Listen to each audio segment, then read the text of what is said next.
또 이번 FTX의 핵심 이슈 중 하나가 SEC의 위원장인 게리 겐슬러와의 관계도 도마에 오르고 있습니다.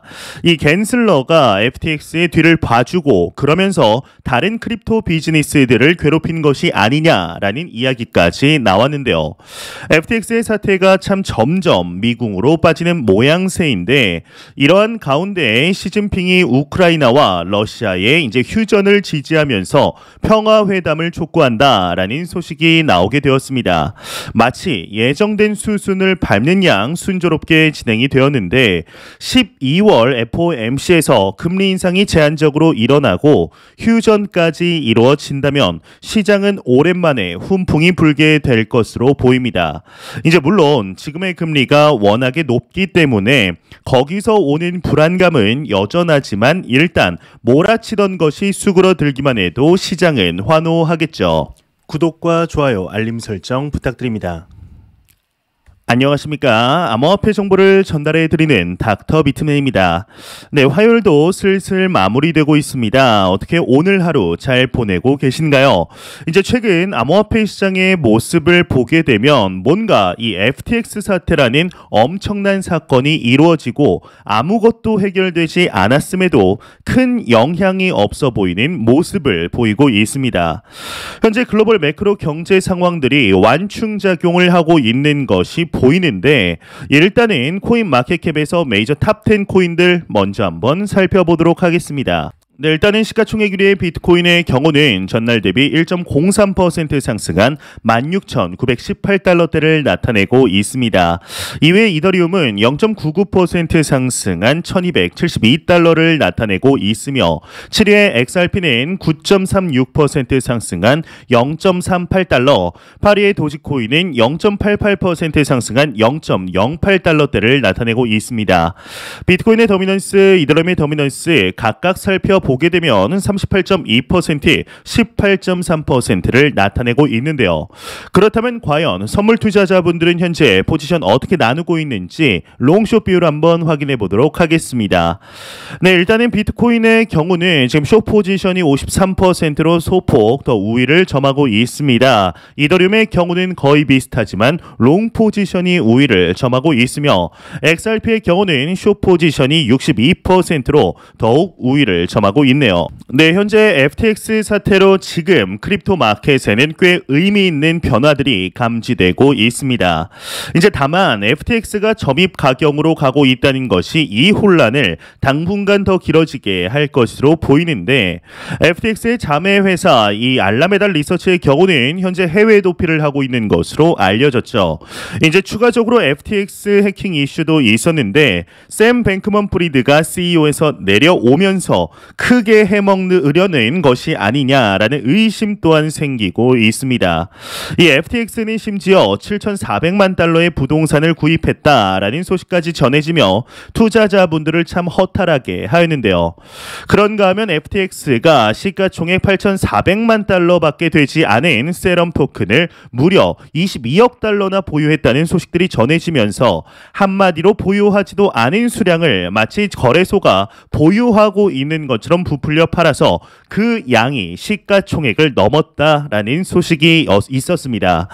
또 이번 FTX의 핵심 이슈 중 하나인 SEC의 위원장 이 게리 겐슬러와의 관계도 도마에 오르고 있는데 이 겐슬러가 FTX의 뒤를 봐주면서 그러면서 다른 크립토 비즈니스들을 괴롭힌 것이 아니냐라는 이야기까지 나오게 되었죠. 지금 FTX 사태는 정리가 되는 게 아니라 이제 점입 가경인 모습을 보이고 있습니다. 이러한 가운데 여러분들도 이미 잘 아시겠지만 이 크립토닷컴 거래소가 대량의 이더리움을 잘못 송금했다라는 소식이 전해지면서 거래소들이 공동으로 코인을 소유하며 자금이 필요할 때 돌려막기 했던 것이 아니냐라는 루머가 돌기도 하였습니다. 이번 사태로 이제 시장에는 매우 중요한 관점이 생겼습니다. 이 비트코인과 크립토는 다르다라는 관점이죠. 이 작년에 작두를 탔다고 말하는 애널리스트 플랜 B의 경우는 비트코인이 마운트 곡스, 비트스탬프, 비트파이넥스 등의 디폴트와 해킹에도 살아남았다며 비트코인은 제3자의 도움 없이 살아남도록 설계가 되었음을 밝히게 되었습니다. 이 대한민국 거래소들의 경우는 트래블룰과 금감원의 감독으로 인해 오히려 상대적으로 안전한 상황에 놓여 있는데 이 국가에서 감시한다는 것이 혜택으로 작용한 것이죠. 하지만 거래소에 있는 비트코인을 콜드 월렛으로 옮겨야 한다는 이야기들이 테슬라의 CEO 일론 머스크를 시작으로 많은 전문가들이 소리 높여 이야기하고 있습니다. 저도 지속적으로 말씀을 드리고 있는데 제가 고정 댓글에 해놓은 디센트 콜드 월렛의 경우는 한국어로 나옵니다. 이 콜드 월렛이 한국어로 나온다는 것이 절대로 당연한 일이 아닙니다. 이 디센트 담당자하고 이야기 다 해놓았습니다. 닥터비트맨 구독자분들에게 공식 홈페이지보다 한 푼이라도 저렴하게 해달라고 말이죠. 이 암호화폐 투자자분들이라면 하단 링크를 통해서 하나씩 꼭 구매해 두시길 바랍니다. 이 콜드 월렛은 여러분들의 자산 통제권을 100% 여러분들이 통제할 수 있게 해줍니다. 꼭 하나씩 구매하시길 바랍니다. 현재 이 주식시장의 경우는 다시 봄이 오는 것처럼 보이는데 이 코인은 안타깝게도 계속해서 빠지고 있습니다. 이제 완벽한 디커플링을 보이고 있는데 이 코인 투자자들이 원하던 디커플링은 이러한 종류가 좀 아니었죠. 이제 코인은 오르면서 이 암호화폐 시장 주식은 좀 떨어지고 이러한 디커플링을 원했는데 정반대로 가고 있는 모습에 투자자분들 답답함 가중이 되고 있습니다. 이 가격 하락 자체로만 본다면 코인 투자를 오래 하지 않은 투자자들은 현재 무한한 공포에 빠질 수밖에 없습니다. 이번 하락을 보는 저의 관점은 하락이 이 정도는 뭐 되어야지 라고 순간 생각을 했다가 이제 저조차도 사실 공포에 질렸던 것이 사실이었습니다. 이제 특히나 이 크립토닷컴의 경우는 생방송을 통해서도 말씀을 드렸지만 제 자산의 대부분이 들어가 있던 거래소이다 보니 더더욱 그랬었는데요. 이번 시장의 공포에도 불구하고 대응은 크게 달라지지 않을 것으로 보입니다. 이제 오히려 지금은 비트코인을 저렴한 가격에 더 많은 수량으로 공략할 수 있는 시기이죠. 이제 제가 미친 사람이라 이러한 이야기를 하는 것이 아닙니다. 불과 몇 개월 전만 하더라도 생각을 해보면 비트코인이 2만 달러가 깨지고 1만 달러 초중반까지 하락한다면 반스까지 팔아서 사겠다라는 사람들 정말 많았었습니다. 그런데 그걸 지금 지키고 있는 사람들 얼마나 될까요?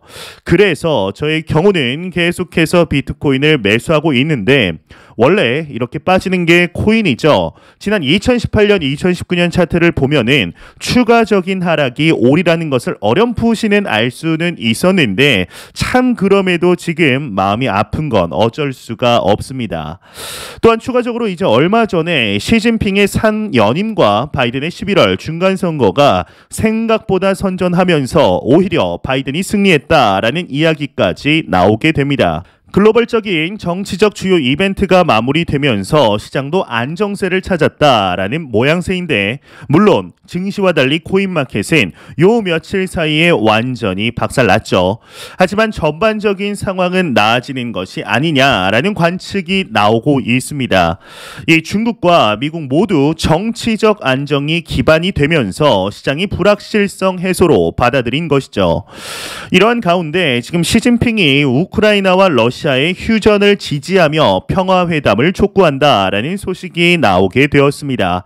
마치 예정된 수순을 밟는 양 순조롭게 진행이 되었는데 12월 FOMC에서 금리 인상이 제한적으로 일어나고 휴전까지 이루어진다면 시장은 오랜만에 훈풍이 불게 될 것으로 보입니다. 물론 지금의 금리가 워낙 높기 때문에 거기서 오는 불안감은 여전하지만 일단 몰아치던 것이 수그러들기만 해도 시장은 환호하겠죠. 이제 말도 많고 탈도 많은 거래소들은 현재 비트코인의 물량이 줄어들고 스테이블 코인의 양이 늘고 있는 것으로 글래스노드를 통해 나타났습니다.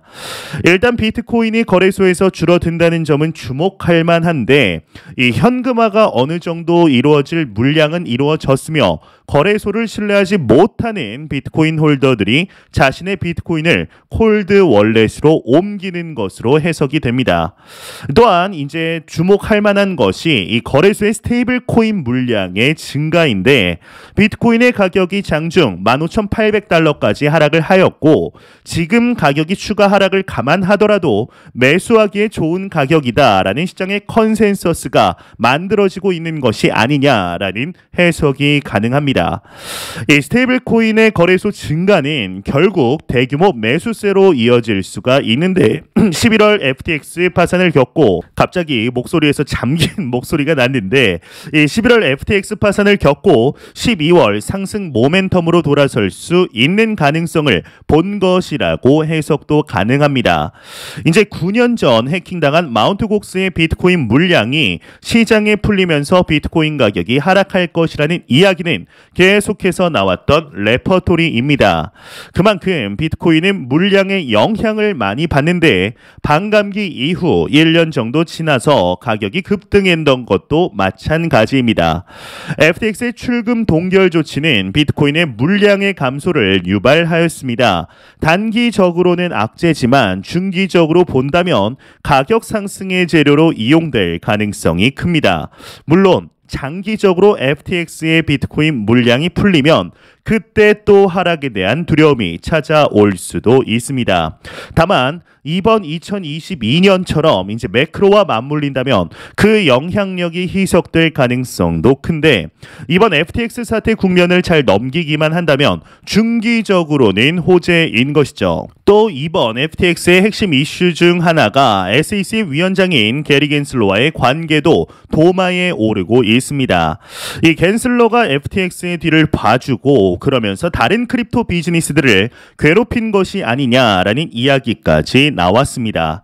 FTX의 사태가 참 점점 미궁으로 빠지는 모양새인데 이제 2009년 이후 시장은 재정을 엄청나게 확장해 왔습니다. 경제 위기는 언제나 기회로 연결이 되었죠. 이 위기가 곧 기회라는 말은 그런 의미에서 모두에게 진리로 받아들여지게 됩니다. 실제로 그랬습니다. 특히나 대한민국의 부동산은 더더욱 그래왔죠. 이제 아직도 기억이 나는 게 2009년 당시 TV에서 아파트를 지금 사도 되나를 가지고 뉴스가 나왔었습니다. 중요한 것은 시장의 사이클이 생각보다 긴 주기를 가지고 있다는 것이며 모두가 버티는 시기에 늘 영웅과 승자가 돋보이게 된다는 것입니다. 이 영웅은 워렌 버핏이나 하워드 막스와 같은 사람들을 말하며 승자는 이런 장 상황에서 투자로 큰 돈을 번 사람들을 말하게 됩니다. 이제 얼핏 보면은 투자의 번영기에는 영웅과 승자가 크게 구분이 되지 않습니다. 이때 대중이 가장 많이 시장으로 달려들게 되죠. 투자의 붐이 일고 시장은 마지막 상승을 향해 화려하게 돌진합니다. 그리고 모든 것이 붕괴되는 시기가 오는 것인데 생각보다 많은 승자들이 위기에서 쓰러집니다.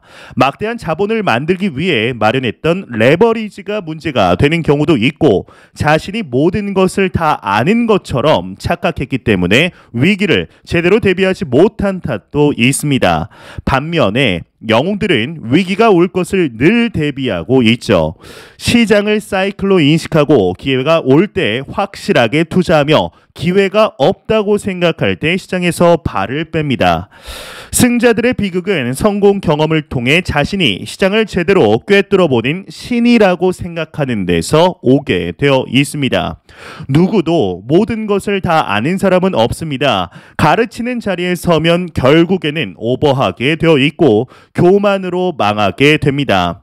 이는 저 또한 유튜버를 하는 입장에서 여러분들에게 정보 전달을 해드리는 입장에서 항상 경계를 하고 있는 것인데 이 영웅은 승자의 비극에 빠지지 않기 위해 끊임없이 노력하는 사람들입니다. 흔히 돈이 많으면 누구나 이제 영웅이 될 수 있을 거라는 착각을 합니다. 이는 절대로 100% 틀린 말입니다. 아무리 많은 돈을 가지고 있어도 망할 만한 사람이 그 돈을 가진다면 반드시 망하게 되어 있습니다.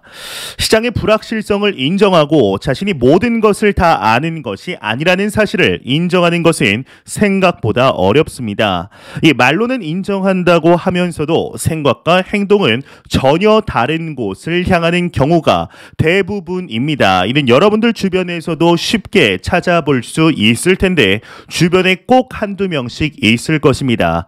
또한 투자에 대해서 말하라고 하면 누구든 전문가가 됩니다. 참 아이러니죠.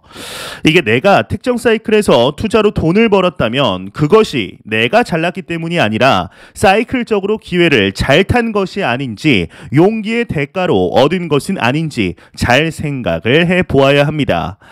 이 100% 자신의 재능으로만 돈을 버는 사람은 없습니다. 이제 하물며 오마하의 현인이자 영웅이라고 불리우는 이 워렌 버핏 또한 현재 물렸다고 하는데 그 누가 100% 본인의 재능을 통하여 돈을 벌었다라고 자신 있게 말할 수 있을까요? 이 타이밍 반드시 맞아야 합니다. 자신이든 타인이든 누군가 큰 돈을 벌었을 때 그 사람을 추앙할 게 아니라 이 사실을 명확하게 기억해야 하는데요. 이제 매 영상 말씀드리지만 절대로 단기적인 시각으로 이 시장 바라보지 마시고 장기적인 시각으로 또한 오랜 시간 동안 함께할 수 있는 여유 자금을 통하여 투자를 진행하시길 진심으로 바라보겠습니다. 제가 준비해온 소식 여기까지입니다. 영상이 도움이 되셨다면 구독과 좋아요 그리고 광고 한 편만 처음부터 끝까지 시청 부탁드립니다. 이 채널은 오직 광고 수익으로 운영이 되게 됩니다. 항상 영상 시청해 주시는 시청자분들, 구독자분들 너무나 감사드립니다. 오늘 남은 시간 잘 마무리하시길 바라면서 저는 더욱 도움이 되는 영상으로 찾아뵙도록 하겠습니다. 지금까지 닥터 비트맨이었습니다. 감사합니다.